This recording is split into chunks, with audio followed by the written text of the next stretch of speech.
Judith Pijnenburg is sinds kort directeur bedrijven bij de Rabobank en ze volgde daar Chris van Arkelen op. En vanavond stelt ze zich aan ons voor en komt ze ook nog eens vertellen over de laatste ontwikkelingen binnen Rabobank Horst Venray. Judith, welkom. Dankjewel. Nou ja, ik zei het al, je komt je voorstellen. Ja. Stel je eens voor. Ja, mijn naam is Judith Pijnenburg. Voor een aantal mensen zeker geen onbekende. Ik ben inmiddels 13 jaar werkzaam binnen de Rabobank-organisatie en al 6 jaar werkzaam in dit gebied. En toen ik hier kwam werken, toen wist ik eigenlijk al dat ik heel graag de rol van directeur die heel graag wilde hebben. Per 1 december is het een feit. Ja. Ik ben Chris opgevolgd als directeur bedrijven. En ik vind het heel mooi dat het samenkomt in dit werkgebied. En ook het werkgebied waar ik zelf geboren en getogen ben en ook woonachtig ben. Want waar ben je geboren, getogen en woonachtig? In Meterik. In de Meterik? Ja. Je bent directeur bedrijven. Hoe gaat het met de bedrijven hier in de regio Horst Venray? Ja, de crisis is officieel voorbij hè? En dat zien wij ook binnen de bank. We zien dat de bedrijven zich weer positief ontwikkelen.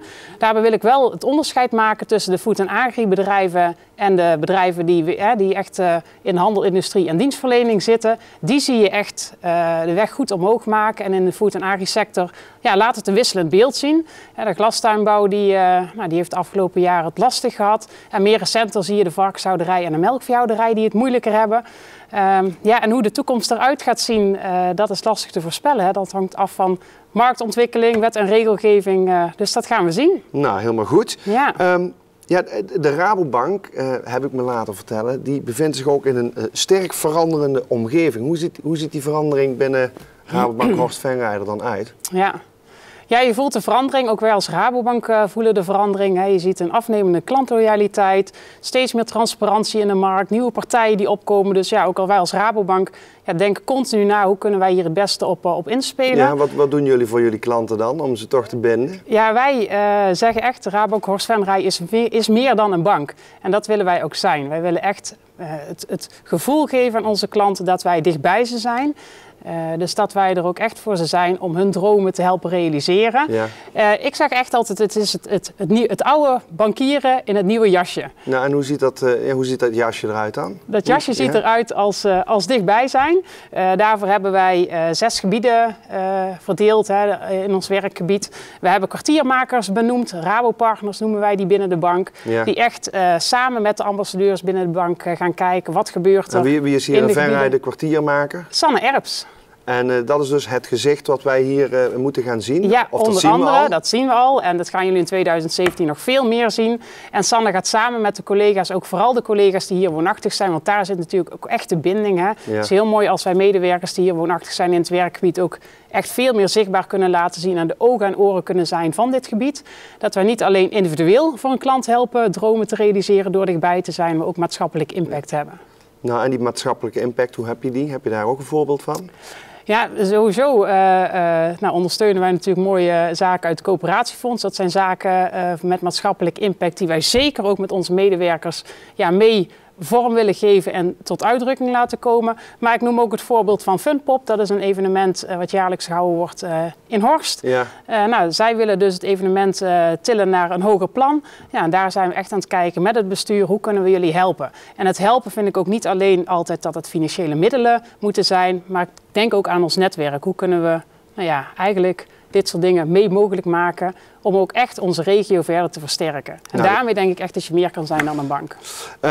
Rabobank Horst Venray, jullie hebben ook in 2016 het Starters Innovatiefonds geïntroduceerd. En dat past denk ik ook wel in dit programma. Ja. Wat is dat Starters Innovatiefonds? Ja, in oktober vorig jaar gelanceerd tijdens de ondernemersvakdagen.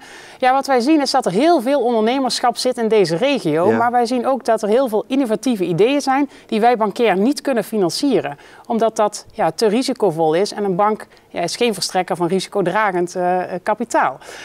Dus wat ideeën is ontstaan vanuit de ledenraad, van kunnen wij daar iets mee?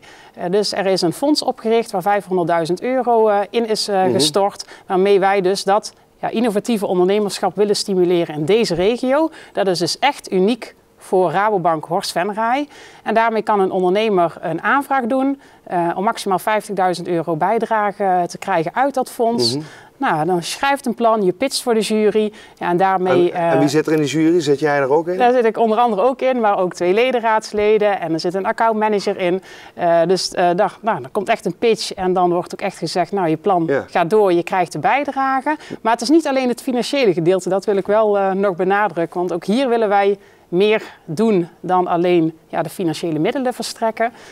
Er wordt ook een verbinding gemaakt tussen een ervaren ondernemer en dus die starter. En die starter, ja. Wij kon je zeggen €500.000 in die pot. Ja. Maximaal 50.000. Ja. Heel veel ideeën. Ja. Nou zijn er daar 10 supergoeie ideeën. Dan is het potje leeg. Ja, nou als dat zo is en het is een succes, nou, dan gaan wij intern wel in overleg om te kijken hoe wij hiermee verder gaan. Ja. Maar we gaan het nu zien. In januari is de eerste keer dat er een ronde komt. Oké, ja, ik was net benieuwd van, zijn er al mensen geweest die gepitcht hebben? En hoe vol zit de pot nog? Ja, de pot zit nog helemaal vol. Ja. Dus in oktober is het gelanceerd en dan heb je toch de opstartfase. Dus ondernemers moeten het leren kennen. In januari hebben we de eerste pitchronde gehouden. Ja.